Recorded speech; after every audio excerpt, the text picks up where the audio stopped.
അപ്പോസ്തലന്മാരെയൊക്കെ പല പട്ടണങ്ങളിലായിട്ട് അയച്ചു. അവരെല്ലാവരും പോയി രോഗശാന്തി നൽകി ദൈവരാജ്യത്തിൻ്റെ സുവിശേഷമൊക്കെ പ്രസംഗിച്ചു.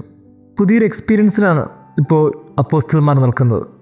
ഇന്നത്തെ ഗോസ്പൽ നമ്മൾ വായിക്കുന്നത് ആ പോയവരൊക്കെ തിരിച്ചു വരികയാണ്. തിരിച്ചു വന്ന് അവിടെ എക്സ്പീരിയൻസ് ഷെയറിംഗ് ആണ്. ഇവർ ഇത്രത്തോളം നല്ല കാര്യങ്ങൾ ചെയ്തപ്പോൾ പിന്നാലെ ആളുകളുമുണ്ട്. പോയത് പല പല സ്ഥലങ്ങളിലാണ്. ആ പല പല സ്ഥലങ്ങളിലെ ആളുകൾ ഈ ശിഷ്യന്മാരുടെ പിന്നാലെ തന്നെ നടന്ന് യേശുവിൻ്റെ അടുത്തേക്ക് എത്തുകയാണ്. ഇവർക്കൊരു പ്രൈവസി നഷ്ടപ്പെടുന്നു.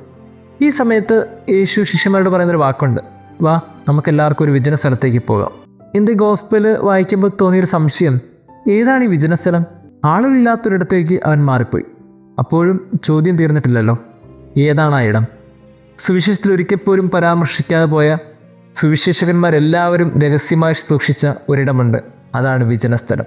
ജീവിതത്തിൽ ഒരു ഹിഡൻ സ്പോട്ട് അത്യാവശ്യമാണ്.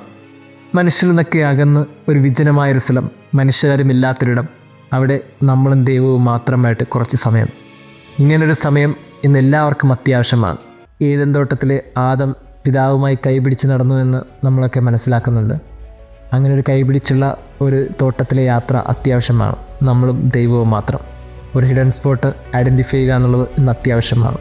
ദൈവം നമ്മെ അനുഗ്രഹിക്കട്ടെ.